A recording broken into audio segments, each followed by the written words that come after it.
the Martial Arts Movie Podcast. I threw that shit before I walked in the room. Featuring drunken Thai boxer, Will. Too bad you will die. The also drunken wrestler, Mark. I said I don't want trouble. And drunken karate master, Zero. You've lost your balls. And now, Talk. I know Kung Fu. You know, baby. Fists of Fail. Mark, you're so... I think he deliberately ducked this episode because Zero, we're talking about chocolate today, right? Yes, We're chocolate. talking about chocolate. Yeah, a legendary film, not to be confused with Chocolat, which I I saw as a kid. And I was like, I don't understand this movie because I was a child. We're not talking about Chocolat. We're talking about chocolate. And Mark was fortunate enough to dodge this one because to continue Women's Appreciation Month, we're going to be talking about an autistic girl. And I don't know how to feel about this, although this movie's pretty awesome. So I don't know. I want to say, for the most part, that the movie doesn't feel exploitative in the beginning. In the beginning of the movie and throughout most of the movie doesn't feel... It feels like it's generally handling the fact that the main character is autistic. It handles it very nicely. I don't think it feels bad. I don't think it feels like it's like portraying it in a negative light, because the movie is kind of a drama as well. Yeah, I think the key word there is kind of. Kind of, yeah. I mean, it's half drama, half Thai action film, so take that as you will. But yeah, it never feels like they're taking the fact that this character has special needs and they're exploiting her for the most part. Because everything that's going on is in service of her helping her mother, who unfortunately has cancer, right? Yes. So it's at least in good spirits. It's trying to do good. Well, you would totally believe a certain way of the movie. Everything you just describes the first 20 minutes of the film, because the first... I guess we're jumping right into it in terms of story, but this is a Jeeja Yanin vehicle, right? This is actually... I think this is a movie that put her on the map, right? This is her first movie, yes. She was originally supposed to be cast in... Crap, what's the movie? I forgot. Chocolat. Yeah, she was going to be in the original Chocolat, but decided to do this Chocolat.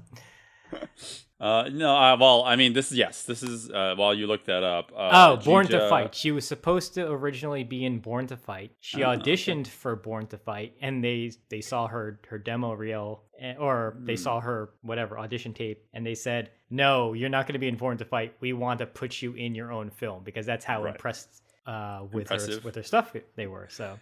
Yeah. Well, I mean, yes, for her to have a starring role is definitely the right choice, because this movie put her on the map in general. Although, generally speaking, I think this is by far her best performance in terms of action performances.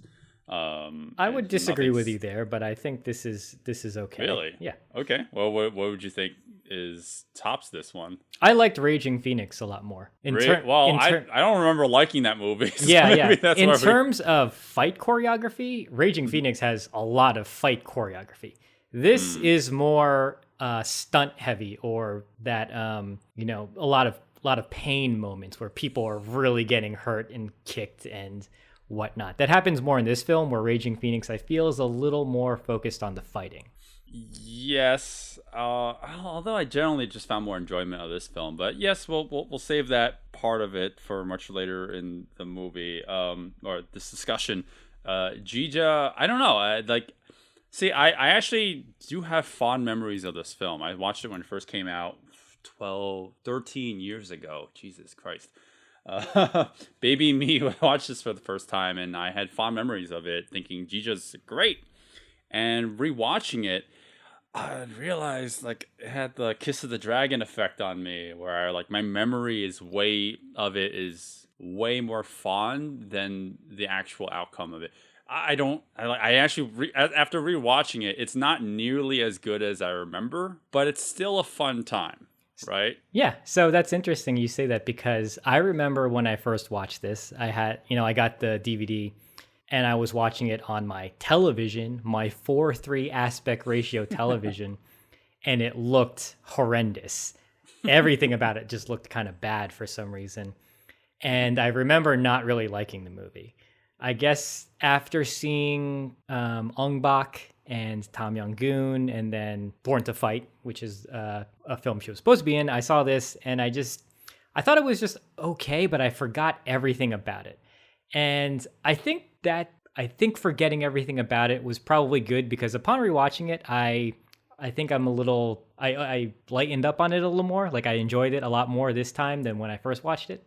Mm-hmm. Probably because like this, I got a Blu-ray and this is like a lot nicer. Things are more clear to see. And I guess I just, for some reason, I forgot that entire last action set piece, which I thought was amazing, just to jump ahead a little bit. Right. Well, we'll definitely get to that much later down the line because the ending of the movie is what I remember most from the film. Right. Of course, there's a small handful of fights in the movie. They're all I actually don't think they're terrible. They're not bad, right? But they're not. I wouldn't say they're the most memorable. What really makes this movie stand out most are the amount of stunts. Yes. But also the injuries. I remember like walking out of this the first time around and just remembering how many injuries were involved in this film. Nothing too catastrophic, but there were some hospitalizations, some bruising, some cuts, people's eyes getting patched up because of a kick in the face here and there. And we can definitely touch upon that as we continue talking about it. But I think the movie felt more visceral in my memory as a result of that. And watching it again, it's still, the action's still fun. It's not nearly as exciting as I remember it to be. But besides the injuries, the thing that really stands out in my head is just like how uncomfortable I can be. It makes me feel at times. Uncomfortable because of the subject matter. Injuries or because the subject matter? Because of the subject matter. Oh, yeah. Man, I do not feel okay with this story sometimes. So, to quote Robert Downey Jr. in Tropic Thunder. Oh my God. Yeah, well, well, I'm not gonna say it. You can say it. I'm not gonna say it. Actually, ironically, these two movies came out at the same exact time, same exact year. Just never go full whatever. And I feel like Jeeja, sometimes straddles a line where it's sometimes not okay. I feel kind of iffy about it. There's a title when the movie initially first starts. There is a opening sequence. There's a title card that says, basically trying to say, there's someone special and everybody, you can find gifts in many others. It almost kind of implying that, I don't know. Well, they're trying to have some positive message behind this whole thing. It felt like the director, Prancha Pinchio. Yeah, he was trying to acknowledge that it's the difficulties of raising a special needs child and that, all children should be loved, so on and so forth. Trying to show positive light in terms of somebody who's possibly on the spectrum, somebody who has a mental condition. And maybe he was being very sincere. Maybe he was trying to sidestep the fact that people might be offended by this movie. But I don't know. I never thought it was too bad. Wow. Until when it starts off, yeah. And until the end, and I can keep on teasing that throughout this whole thing. Yeah. Oh man, I think that's the sour taste in my mouth from forever ago when I watched this. The last bit of the movie that left such a sour taste in my mouth that that's the impression I had from it. But rewatching again, I guess we're going right into it. The first 20 minutes, Jeeja's not really in the film. Yeah, right? It's a lot of setup, really, which I feel is very unnecessary. So basically, there is a Thai mob, and Jeeja's mother falls in love with a Japanese man in Thailand, and their love is forbidden. and he gets exiled back to Japan. So we basically never hear from him again. Well, not before knocking her up. Yes, she. That's an important detail. No, it's a virgin birth. Oh, okay, I gotcha. So what was the point of him then? Yeah. But yes, you're correct. She gets knocked up, and it turns out she has a special needs child. Yes. So the first 20 minutes are actually kind of sentimental. It does it very well. I know in your mind it might feel a little elongated, but I didn't mind this. I thought there was actually a lot to this that you could flesh out. So when you say this movie's half drama, half action, I agree and disagree at the same time. I agree that yes, there is drama.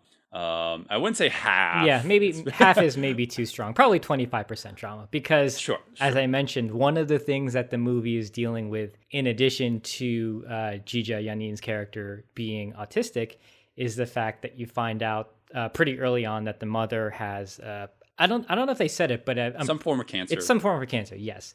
So basically, what the crux of the plot is, they are trying to get money for the mother's medicine, for her hospital bills. And because she was a former mob boss, they find a list where people may have owed her money. So they seek out these people to get said money. Yeah. And that's where the drama stops. Right. Mm-hmm. Because up to that point, it's all set up. It's all storytelling. And that's where the drama comes in. Like you want to feel you're feeling for the mother character. You're feeling for the sidekick who's just trying to help out.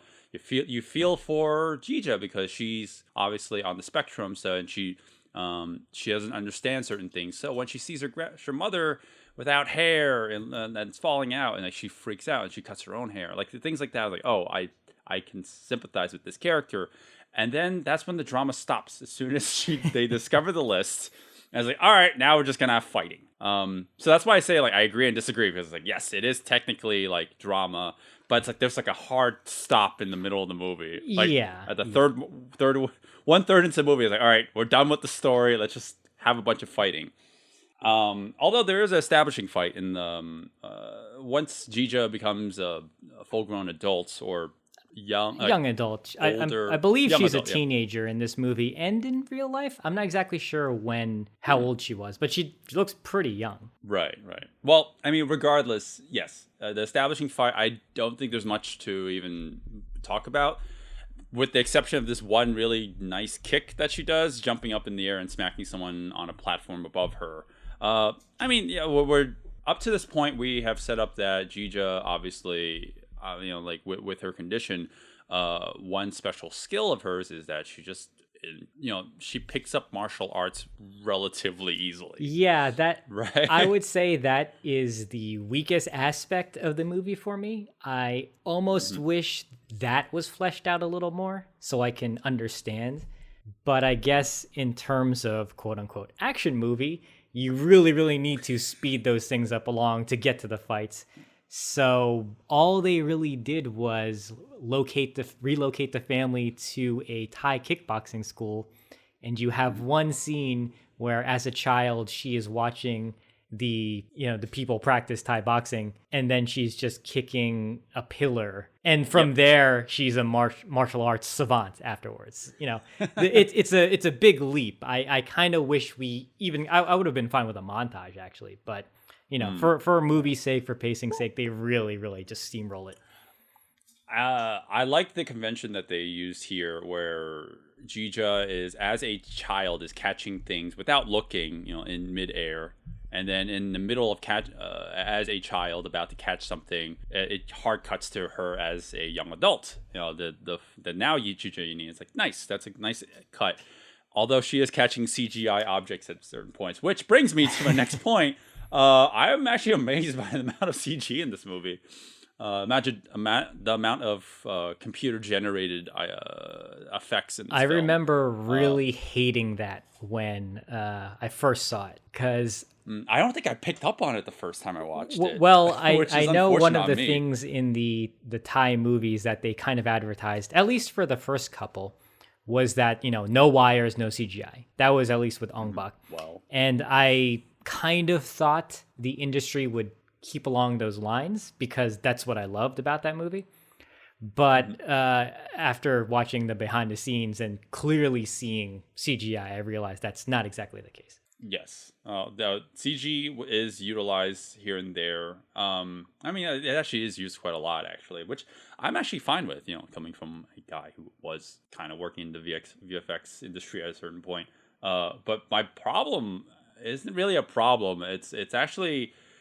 it's more like a highlight. I never noticed how much wire work was in this film until watching it again. Like, wow, they float a lot. I notice only this? noticed it at the end of the film and in the last action sequence because I was watching the behind the scenes, and then I realized like, oh shit, obviously with the danger of that last set piece, I didn't realize, oh yeah, they probably really were on wires because that is so freaking dangerous. Right. There are certain other things that a lot more subtle. There are a lot more moments in the movie that you don't pick up on. You wouldn't pick up the wire food. Yeah, there's a couple times there are big moves where they cut quick enough because I guess they didn't want to show that she was floating from the wires. But then when I watched, I'm like, that's weird. Why didn't they just show us the entire move? And you realize, oh, she was probably be suspended because of the difficulty of the move. Yeah. There's a lot of like spinning kicks that she does, and that's probably where it came into play. Right. Well, we'll definitely get into that as we talk about the actual fight scenes. And there are, I almost see this movie almost like a video game. Not like, I mean, we say that a lot on our show. We sometimes look at movies as if it's like, oh, here are some mini bosses, or here are some gauntlets until you fight the final boss, right? And this movie really does feel like it at times, especially with the setup for these 3 fights in a row. Because like you said before, the main character and the sidekick are trying to get money back from people extorting money from her mom originally. So that's all it really devolves into. And each of these fights has a completely different kind of environment. They're all visually distinct from one another. There's a lot to draw from each one of these fights. But there's one thing that I think this movie was missing that if you look into the trivia for this movie, apparently, and I guess it's no shocker to anyone who would watch this, each one of these fights clearly is an homage to a martial arts movie master. Yes. Right? Yes. The first one being Bruce Lee, obviously. Well, very yeah, obvious, it's a little because too Jeeja is just wooing throughout the whole thing.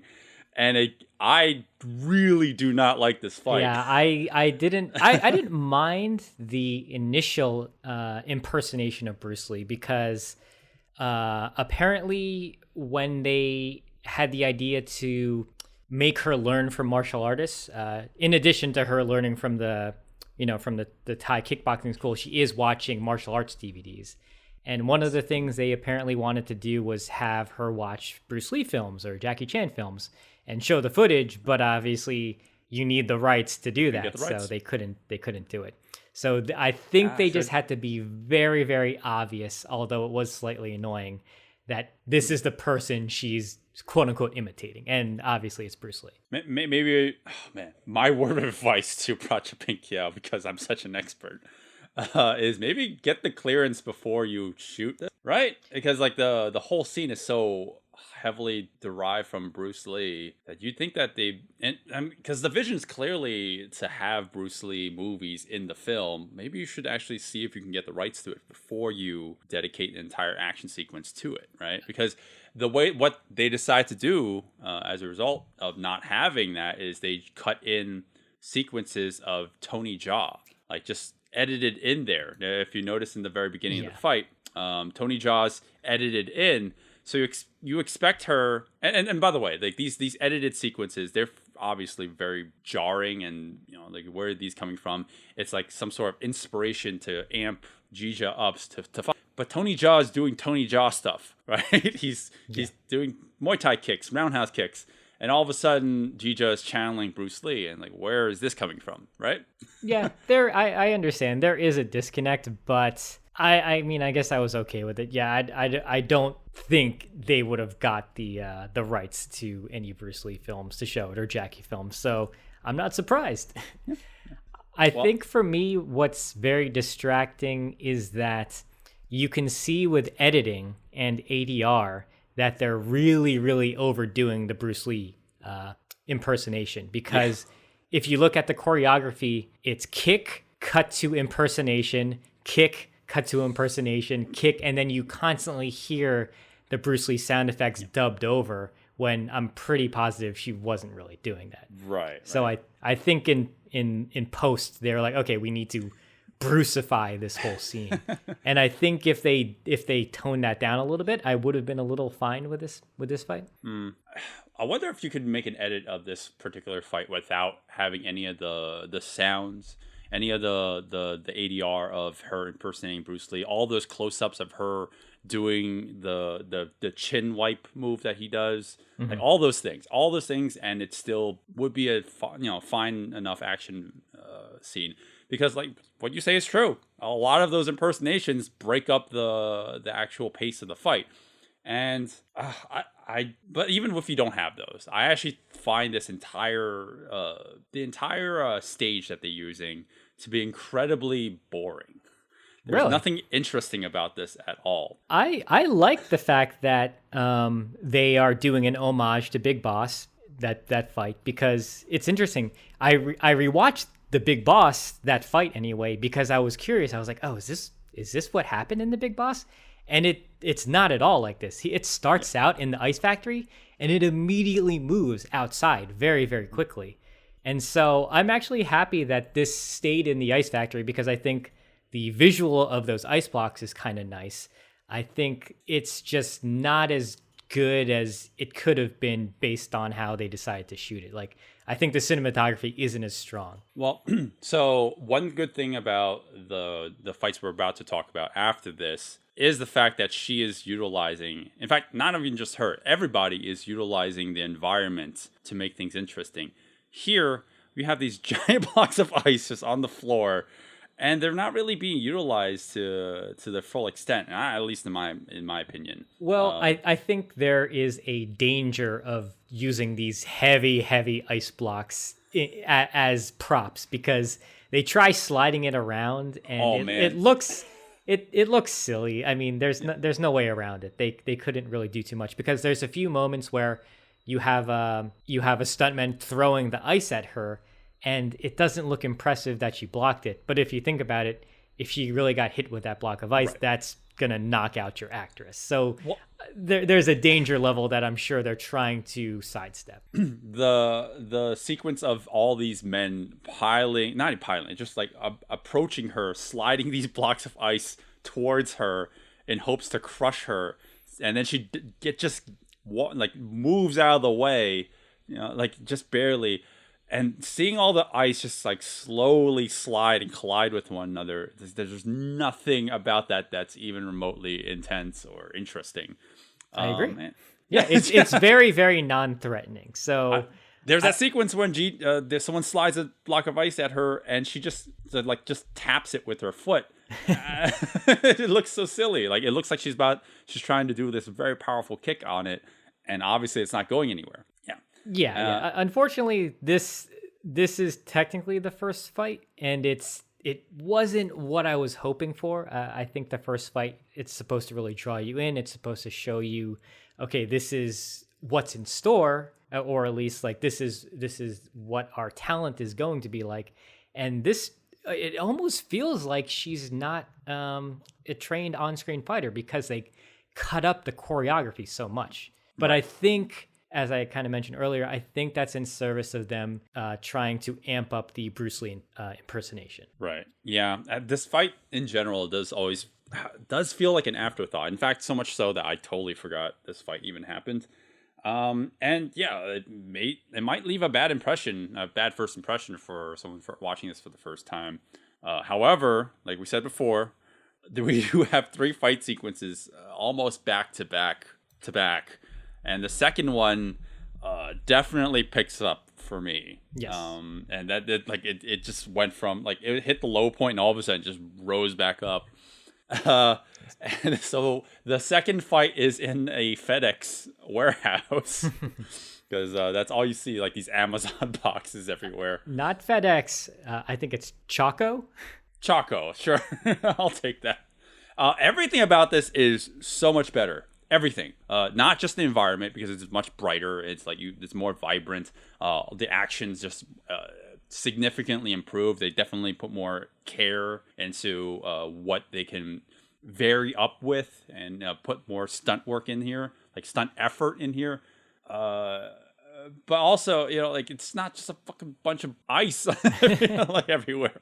Well, I did like the ice. I think it just was not very shot. I think it was not shot very well. That made it visually enticing for me personally. Well, but yes, this is a much better fight. I think while the box background is kind of bland, it is definitely more interesting in that it creates this kind of environment for her to run around, to weave in and out of, because guess what? This fight is inspired by Jackie Chan films. Oh wait, what makes you say that? How about that part where she de-pants a guy? I don't know.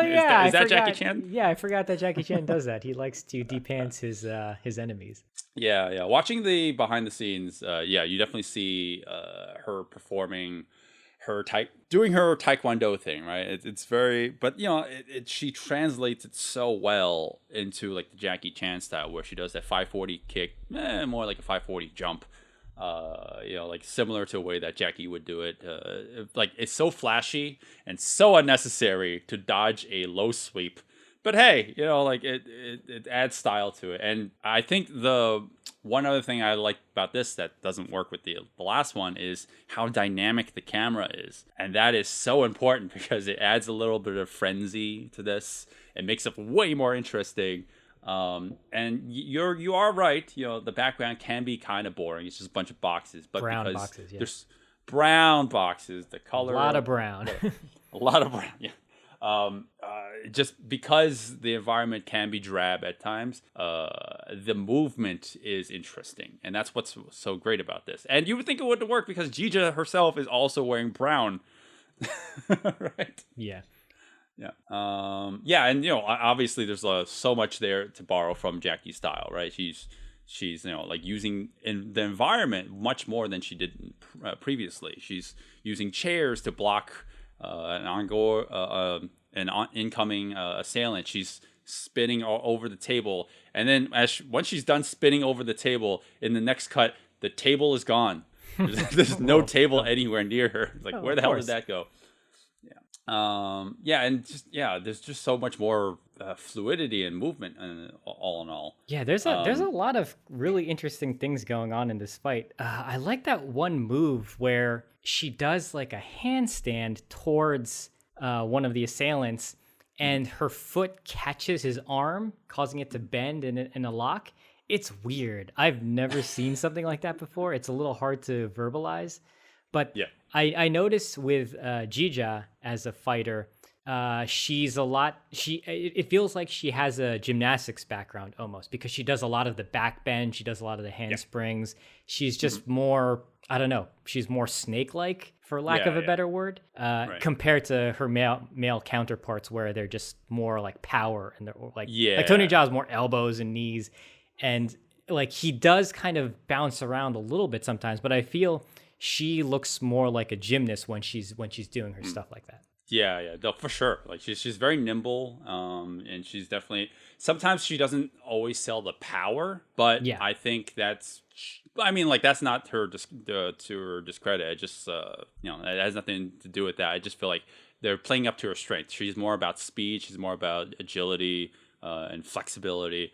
By the way, random tangent. Did you notice that when she gets up to the sky railing, like, well, the railing that's on like the floor, and they continue fighting, you can clearly see that one of the stunt persons is the lead actor from Bangkok Knockout. Oh, is it really? Yeah. Oh shit, I didn't notice that. Yeah. Like he has the same hair and everything. Oh boy. And then like you said before, like she does the handstand and then she turns that into a split kick in midair. Things like that, like she's definitely shows off her gymnastics ability, and like we said before, this is very reminiscent of a Jackie Chan fight. And then towards the end of it, she uses that move that you referenced before. But I gotta mention that one stunt she does under the table. Ooh, that's really, really great. Yeah, it's crazy. You know, if it was done by by a Hollywood production these days, it would easily be a composite shot, right? You'd see what it is a giant wooden pallet just being hurled just inches above a glass table, and Jeeja is sliding knees, basically like limboing underneath this 3-inch high table off the floor. Yeah. She's sliding on her knees under the table while simultaneously ducking under this wooden pallet that has been thrown at her face. And you see it in multiple angles. And I think I saw in the behind the scenes, every time she did it, she was just like, ah. Yeah, and I feel her pain. I feel her fear when that happens. I'm just surprised that she never actually got hit by that thing, according to what we've seen, right? Yeah, that's one of those instances where that is just prime, like it's just, you're just asking for like an NG, like an outtake from that. Yeah. And so that is the Jackie Chan inspired fight, right? I don't know what else there is to point out in this one. Yeah, one thing I want to mention, there's two things I thought that were kind of fun. Mm-hmm. The first thing I thought was very strange and incredibly impractical, but I guess you have to throw it in there because she's, very flexible and she can do it. Oh. She jumps from a platform on top of like lockers, and she does a split in midair, and she lands in a split position on top of the lockers. Yep. And I just kept thinking, like, why? Why did you do that? Why didn't you just jump onto the lockers? Why did you have to jump into a split? Well, Tony Jaa did a back handspring over a gap, so she needs to up the ante. However, when Tony did it, he actually did it. Oh, man, I don't want to discredit Jeeja, but I almost want to say that this is clearly wires, right? She's clearly doing that on wires, right? Like she's floating too much. I don't know. It's a little hard to tell. Well, what I thought was unfortunate for the actress is you can see her right leg kind of clip when it's going across, and I was like, oh, that doesn't look very fun. I want to guess what the next thing you're going to point out is. It's probably right afterwards, isn't it? Yeah. It's when they do a very obvious Jackie Chan gag when she is fighting using the locker doors. Mm-hmm. She's using the locker doors to hit the assailants in the head, and then she's also using the actual lockers to trap the assailants in while she deals with other oncoming attackers. Right. It almost feels like it's trying to go for the Jackie Chan comedy without ever really focusing on it. So it's just clearly homage, but never going far enough to really hone in on it. Yeah, I was happy it went that route because it didn't need comedy. It was like the Jackie Chan stuff. Without the comedy, that stuff is painful. Yeah. And what's kind of interesting is when you watch the behind the scenes at the end of the film, they show her slamming the locker door into one of the stuntmen, and it's a very simple slam. It didn't look painful at all. And then in the next shot, you just see the blood coming down from his forehead because he's bald, right? So when you're watching the blood just trickle out of nothing, you're like, like the human head should not bleed like that. Mm-hmm. It's like a fruit gusher. Such a simple hit with a locker door, you would think, oh, that doesn't hurt. But then when you see the behind the scenes, like, that guy, he probably needed stitches. Yeah, it's pretty rough. Hey, just to end on a nicer note, the one that doesn't involve an injury, to our knowledge, is right before this whole portion of the fight with the lockers. She's actually standing on top of a locker, and the locker gets knocked over, and she barrels down off of it very gracefully. Like she's as it's being knocked over, she is essentially rolling down the locker as it's falling, and I want to say it's also wires because of the way that she dismounts off that thing. There's no shock. She's just perfectly landing on her feet, and it doesn't feel very, very realistic. But hey, it's a good stunt. So like, I'm trying my best to stay positive and just point out the good here. But like it's very noticeable once you've seen enough of these kind of films. So, and I'm like we were talking about before, I'm glad they didn't hone in like on the comedy, because Jackie has his style, Bruce has his style. To try to kind of, sorry, what were you saying? So I was just gonna say, who is the third style that they're impersonating now in this third fight? Oh, obviously, it's Skull, of course. That makes sense. I actually don't know. Well, I would say the third one is. It would make more sense if they put in. If they had the rights to all these movies, Jackie, Bruce Lee, and the third one being Tony Jaa, because Pracha Pinkyao, they should have if they had the rights to these movies, they would intersplice scenes from all their movies into their appropriate fights. Right? So the first one would be you see snippets of Bruce Lee. Second one, you see snippets of Jackie. And then this final one, you would see snippets of Tony Jaa. I think they use the moments with Tony Jaa before the first fight, when they could have reserved it for this one again if they had the rights to it. Yeah.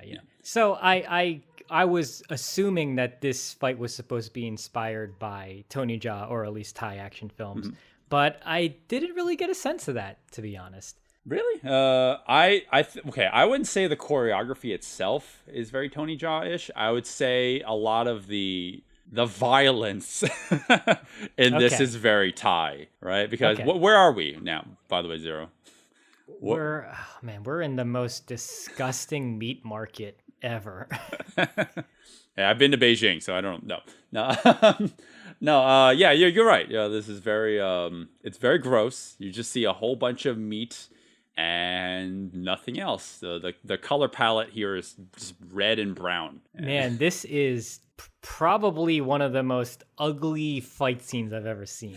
And I don't want to be too hard on the movie like that, but like I can't stand watching this fight because I hate the color correct, not really color correcting. Like I hate how it's lit. Yeah.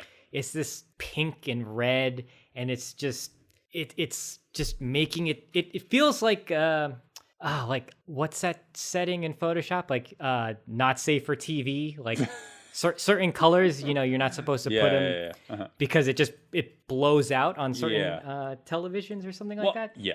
It's definitely meant to convey that the kind of feeling, right? It's meant to be kind of gross, right? It's not a comfortable environment. Everyone is sweating. Everyone. I mean, it's also Thailand weather, right? But we're also in what I can imagine to be an incredibly foul smelling environment. It's just a bunch of open meat just lying out in the open. It's a outdoor/indoor butcher shop. Almost. There's just lots of hanging meat carcasses all over the place. They're running on top of the tables that are also covered in meat. So it's supposed to be disgusting. I understand that. I just don't like the look of this. It's personally very distracting for me to watch this. Well, the distracting part for me isn't so much the actual the colors, which I agree, but it's not to the point where I have to look away. I'm more distracted by the environment that so much that it detracts from the fighting. There's just too much. It's just too busy. There's just so much in the back that's like it can kind of blend in with the fighting itself. Well, that's kind of what I mean too. That because they're lit with the red, and then there's hanging carcasses that are red, like it's all just one big blob of red. It's sometimes hard to make out what's going on, and then sometimes they're wearing the white aprons, and then there's the white sinew and the fat on the carcasses. So it's just a giant red carcass I'm looking at. Sometimes the carcasses are literally in the foreground, obscuring the action, so you can't see what's actually happening. I mean, you can vaguely make out the shapes, but in terms of actually seeing the hits, sometimes a piece of pork bone will just be on screen, obscuring what you're seeing. Things like that. Right. So let me stop complaining about the visuals. In terms of the fight, though. See, I understand it probably was supposed to be inspired by Tony Jaa fights, but I'm just not seeing that. Okay. I want more like elbows to the head or knees to the face, and I understand this is Jeeja Yanin. She kind of has her own style or She's something a that they're trying Taekwondo to, master, right? yeah, they're trying to do something like that. But I wasn't getting that at all. Right. I think it's more so the violence that feels more like a Thai film. Even the simple stuff like when a butcher knife is about to like flying for absolutely no reason, about to clip Jeeja, and she just barely dodges it, and it hits a boar head that's just lying there. By the way, that's camera trickery. Obviously, they didn't do that. The boar head already had the knife in it, and when the camera panned over to it, it just moved the boar head to look like it connected. Little things like that. Amp up the violence or the severity of the hits, potential hits of this fight. And things like the guy doing a roundhouse kick, missing her, and then hooking his leg onto meat hook. Yeah. And then they intensify it one step further by making him dangle on that leg. I was like, he falls off the table, and then the meat hook catches his leg, and he's just hanging there. You're just like, ugh. I'm like, oh, okay, there. That's the kind of Thai action I'm expecting. See, I don't even recall that from other Thai films, so that's why I guess I felt a disconnect in terms of what it was trying to homage. But yeah, it's fine. I wasn't crazy about this fight either. Considering that I liked the last fight a lot more. Yeah. I was hoping that every fight would, kind of be better and top itself. But for me, I see what you're saying. They are focusing a little more on the pain because the person she's trying to extract money from, he kind of gets stabbed in the back with a nail. Yeah. And I'm just like, what is it? Tetanus? Ugh. Yeah. I mean, obviously, we have to keep on using a lot more CG and camera trickery to also intensify some of the violence too. Because there's that guy who keeps on getting stabbed with the butcher knives, and it's supposed to be a little levity, a little bit of comedy. Oh, I like that gag. I thought that was cute. Yeah. And when she deflects the butcher knife at her, that's being thrown at her, it's clearly CG. That's when she deflects it and it hits the guy. But it's fine. It's all in service of something, much grander and good. But yeah, like I wouldn't say that this fight is amazing. I would say that it feels like it's the movie is trying to keep on theme, and I feel like it captures the Thai spirit. Although Jeeja herself doesn't really do much Muay Thai-esque movements in this, like the same way that a Tony Jaa would, right? Because Tony Jaa obviously is all power. Like you see so much power behind all his moves. But I don't want to keep comparing her to Tony, because that's not fair, because he's him and Jeeja's her own martial artist. But trying her version of a Tony Jaa fight, right? So I guess just to go on that though, the reason why that's kind of confusing is because yes, she's not trying to be Tony Jaa, but in the next fight, when she's outside fighting the two women and the one guy on the roof, that is a clearly Muay Thai styled fight. Yeah. And that one looks like it's more inspired by Tony Jaa and other Thai films. So it's like what was that third fight supposed to be? That's where my confusion is. You are right. It's not only her versus the two. There's another guy with a bandana who she's taking on as well. It's actually kind of unfair for the most part. How much she has to deal with, but you're right. There's a lot more Muay Thai-esque movements. Like this, I guess, is the first example where I feel like she's actually doing knees and elbows. Well, she does do some knees. Yeah, this is strictly all knees and elbows, and she's even putting them in like the arm locks and whatnot. Yeah. There's actually one movement of when I watched it last week. I was like, oh, I'm gonna try this one day. She does this really nice feint. She picks up her fore elbow and her knee, and she stops, to feint, and then she turns that into a teep immediately into a side elbow. I'm like, damn, that is a great combination. Like that would probably work in a real fight, because So one thing I noticed in this movie is she does a lot of feinting and she does a lot of fake out moves, and I was like, oh wow, that's really awesome. I don't see that too often, and I don't think I saw it in her other films. I was kind of hoping maybe that's like, her trying to create her own fight style, or the choreographer's trying to do something like that. But I thought it was nice. Yeah, you don't see fainting too much. It's not something that's in choreography every now You know what doesn't, Zero, you know what doesn't make sense? There's some, after Jeeja defeats, kind of like takes down everyone, they're on the floor. She decides to leave, kind of. She scoots over to the side of there's a bunch of pipes on the roof that they're fighting on, right? She decides to weave in between these pipes for no reason. She just weaves in between them, gets up, and then there's no more. I don't even know why she did that. It's like it's this weird stunt. Well, they needed to go to the next set piece. Yes, the next set piece is taking place with these two, Jeeja and this one other performer, who are kneeling down, crouching, and they're fighting, right? And you can see it in the outtakes. There's one crazy kick that the other performer does. It's a front snap kick as they're lying, crouching down, and it hits Jeeja in the face, and you can just hear the clatter of her head banging against the metal above them. Like that sound should not come out of the human skull. Like, you should not be making that kind of noise with metal. And yeah, you can see in the outtakes, like, just her eyes just like completely, shot from that. They have to bandage it up and everything. But it's the pain that they have to take for the art, right? So I definitely like that a lot.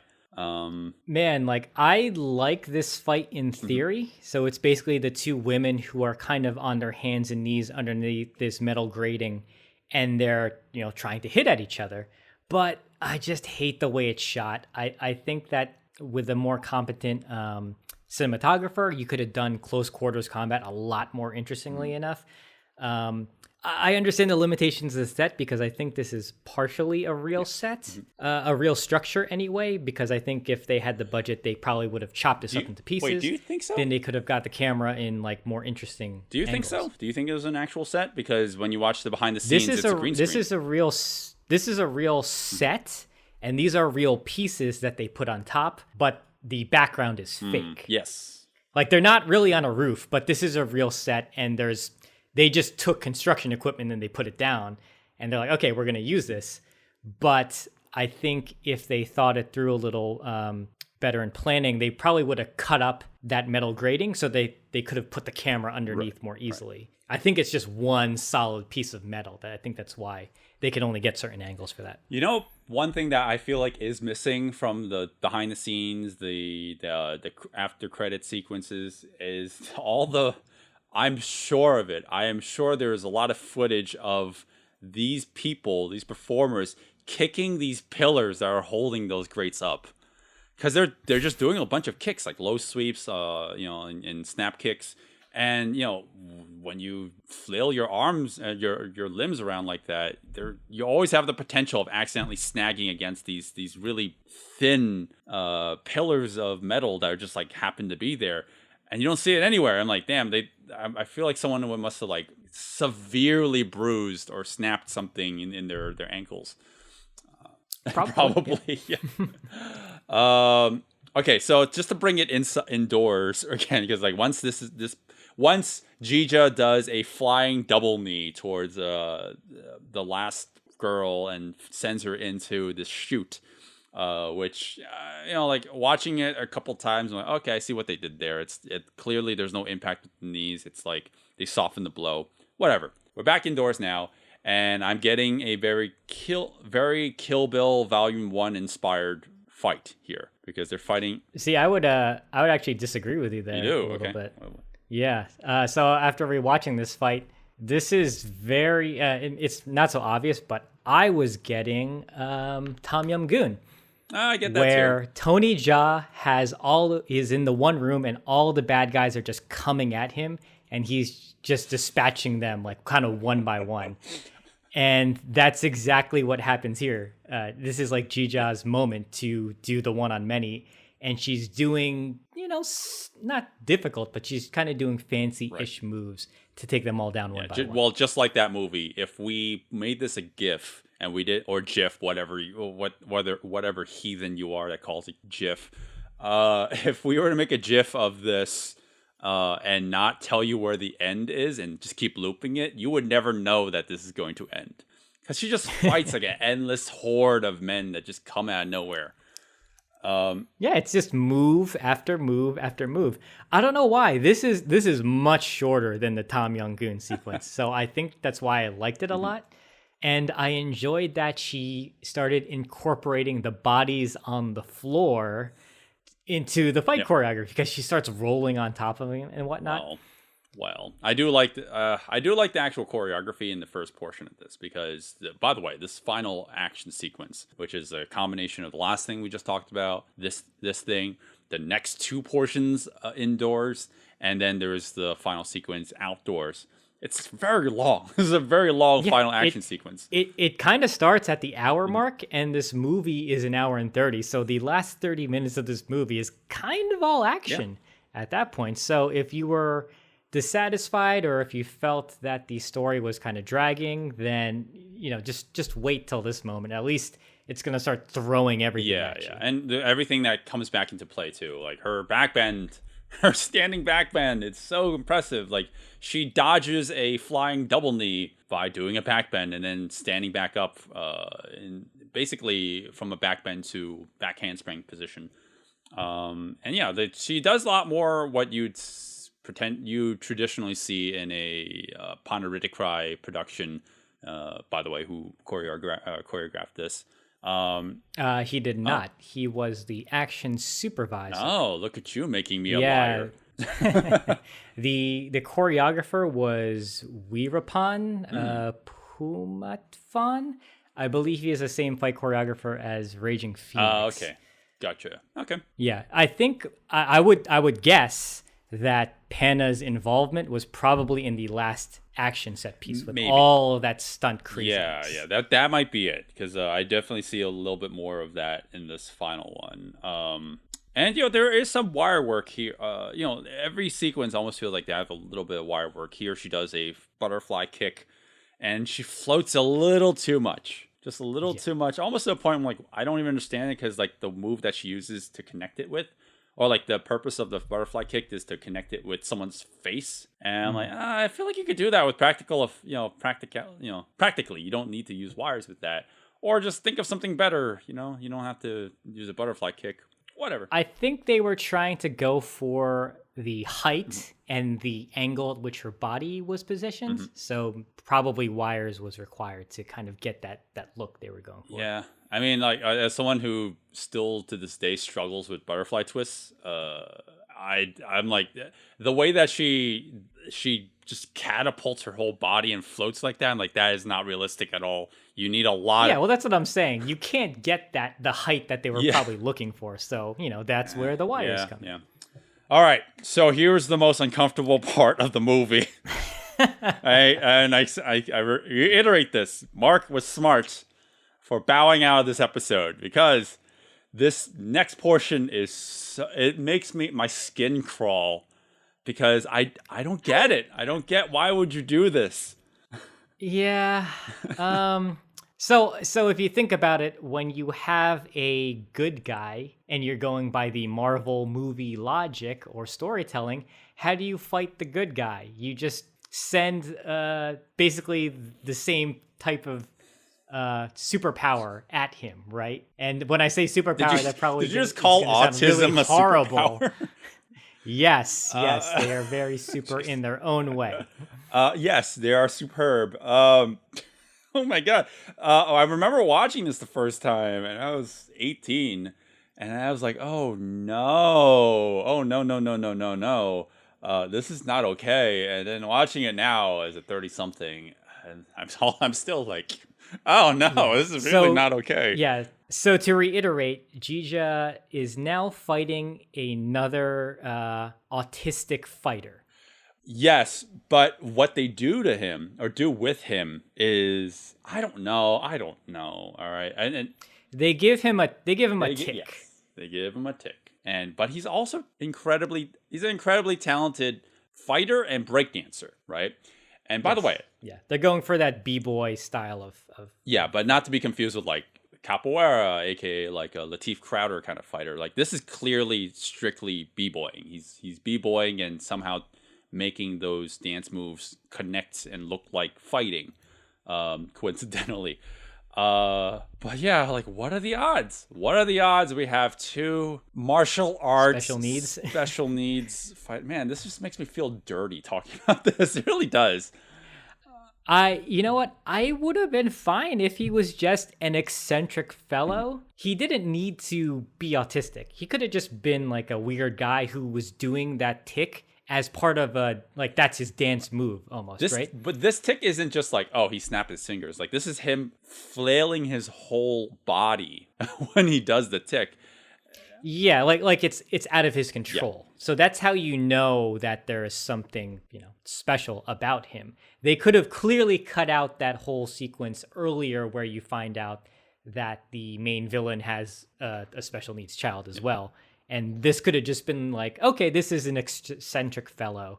Maybe he's not a special needs kid as well, but he clearly is. Oh, man. And, well, before we elaborate on the actual choreography, Jeeja, I mean, she actually developed a strategy to defeat him by adopting his tick. I find that find that kind of distasteful. And are we saying all autistic kids are the same? That's not okay. That's not okay. Nothing about this is okay. That's not what they're saying, because in the universe of this movie or whatever, Jeeja is able to defeat people by reading the moves of better fighters and then using that to her advantage. So what you could say is this autistic fighter was technically better than her. She learns to read his moves, and then she redirected it back at him. The more we talk about this, the more I feel like we're going to get canceled. I don't know. I just don't feel right talking about this. It just is not okay. And like, I don't know, watching this again, it doesn't make me feel good. What you say might be right. She might be adopting that fight style in order to learn how to defeat him. But I don't know. There's something about that feels very distasteful. It just doesn't feel. Yeah, I completely get that. Yeah. So, but I'm trying to give the movie an olive branch. I'm trying to speak for it in that I don't think they were trying to offend anybody with this. I think they just thought, oh, okay, well, we're gonna give her a fighter who is her equal, and I think in poor taste, they're like, oh, well, her equal would be someone who's also on the spectrum and is able to perform these amazing moves. Oh, man. Kirk Lazarus is like, you know what he said in Tropic Thunder? I'm going to say that one more time.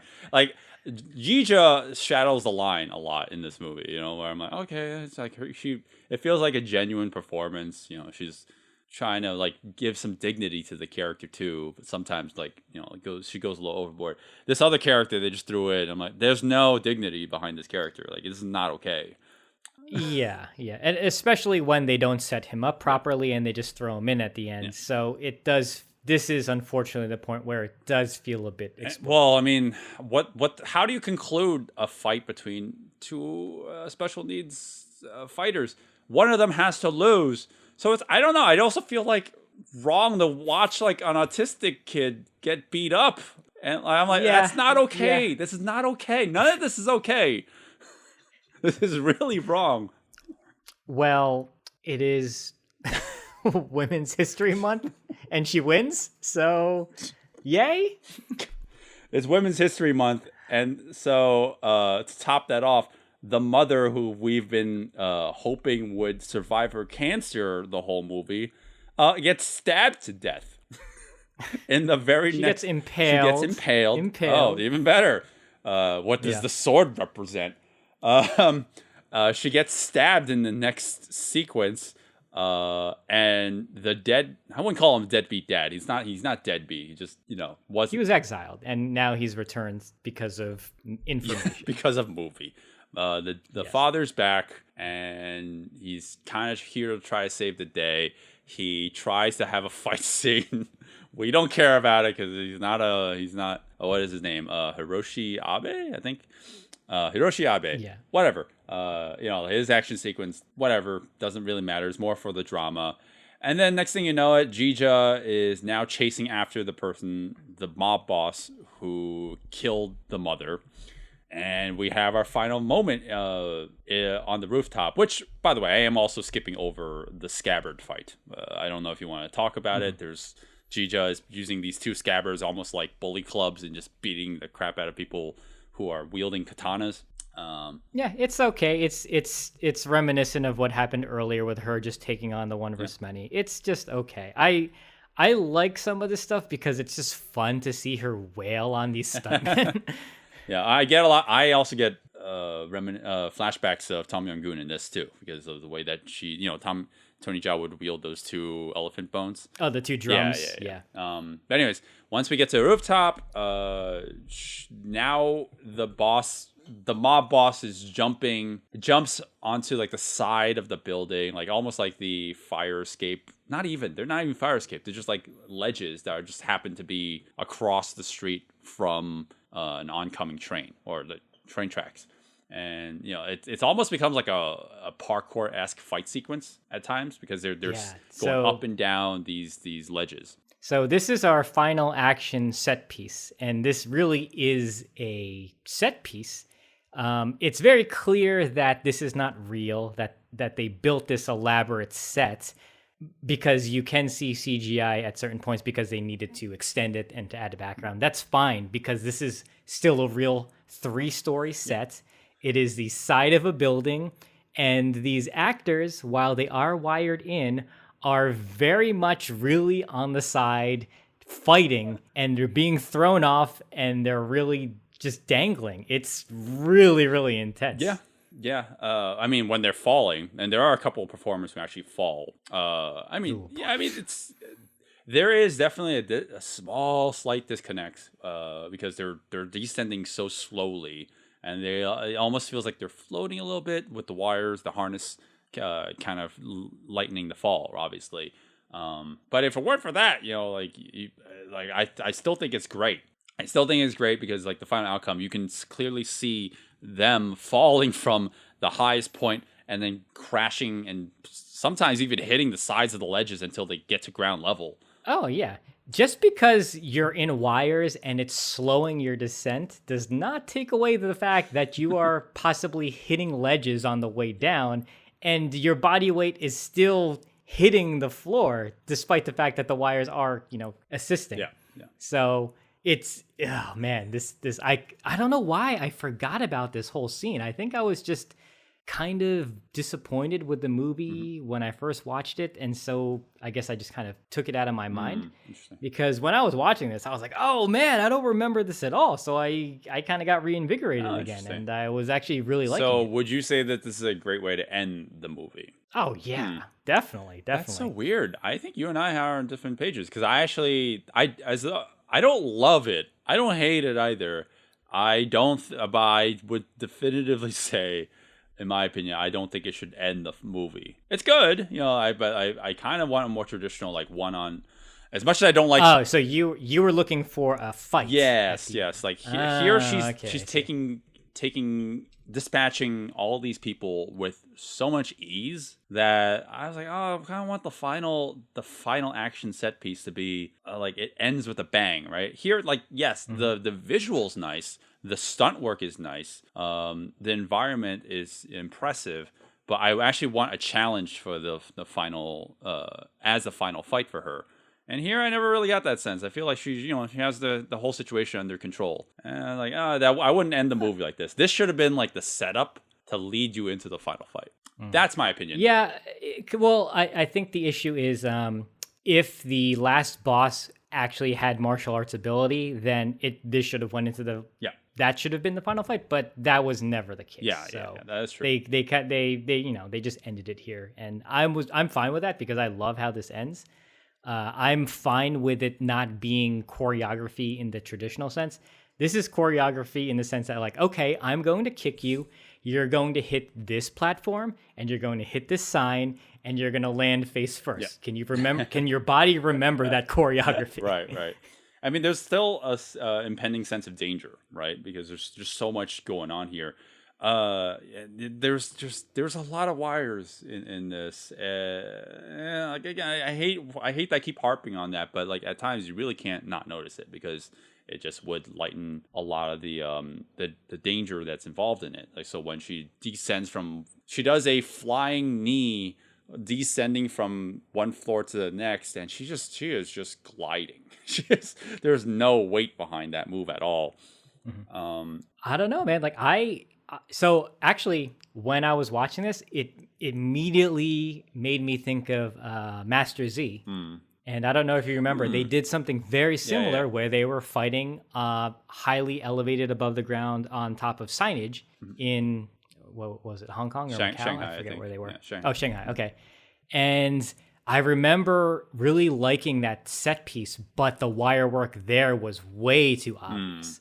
So I was thinking of that. And then when I was watching this, I was like, oh, this looks so much better. Right. So I actually was more forgiving with this. I mean, to throw an olive wrench to the movie, I mean, I think the wire work can help tremendously. I mean, not only for the safety of the performers, but for simple things like Jeeja climbing onto the next perch by doing some parkour steps, like a Kit Kat. I think it's still Kit Kat. God damn, it's been forever since I did parkour. The Kit Kat up to the next railing using the top of the door. Like easily she could just fall and plummet to her death if she wasn't wired up. So like things like that, like that's where wires actually would help. And there it's actually not obvious that she's on wires. Right. I think another case where I think wires is absolutely necessary, and I'm absolutely okay with it because I think it's crazy, is she is grabbing the leg of one of the assailants and she uses it to kind of window out over the edge while she's holding onto the leg. She's swinging out using his leg, and using that momentum, she kicks a guy on the other side. Very, very obviously they're on the wires because there's no way his leg would have the strength to hold her body up. But it's just still impressive because that's still dangerous because she has to swing around using his leg. So it's like, it's fake, but there is still something impressive about it. Yes. I mean, and then there's the funny moments with the wire work.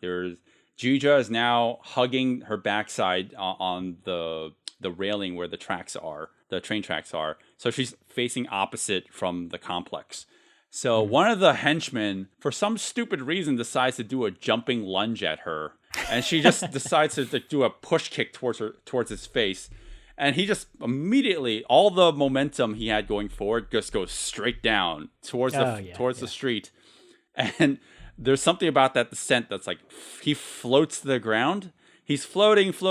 As soon as he touches the floor, he goes into a fetal position. It's like, don't think that works that way, buddy. And she obviously takes care of the last guy. She does her parkour to get back down to the ground level, and I don't really know what they're trying to say with the ending. Did she kill him? Yeah, that's not clear. I mean, considering that she threw him off the 3rd floor and he hit a sign and a ledge on the way down, and she looks at him and he is all bloodied and not moving, I want to say maybe it's a victory for our hero, for our special needs hero. She killed the guy that was trying to hurt her family. Yeah, and her mom's dead now. Her mom's dead, and the only person that was tethering her, I mean that's a real thing, right? It's like if for someone who is autistic, like you are more likely to have someone who like you have a bond with, like that kind of like tethers you to this world, I guess.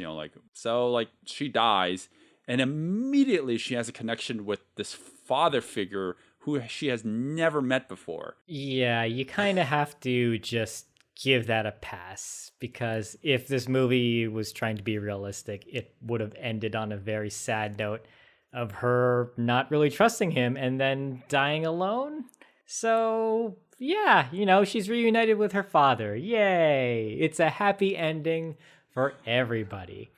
And I'm sure she got to eat more chocolate. We're not at the recommendations yet. We didn't finish that. You should have ended with that bad joke. All right. So yeah, this is chocolate. Man, what? I still feel bad that we have to choose this movie for Women's Appreciation Month, but I think that it was nice to just give Jeeja Yanin a shout out. I think that's really the takeaway for this episode. No, don't read between the lines. Don't read between the lines about autism and this month's theme. I think Jeeja's awesome. I actually like her a lot in this movie.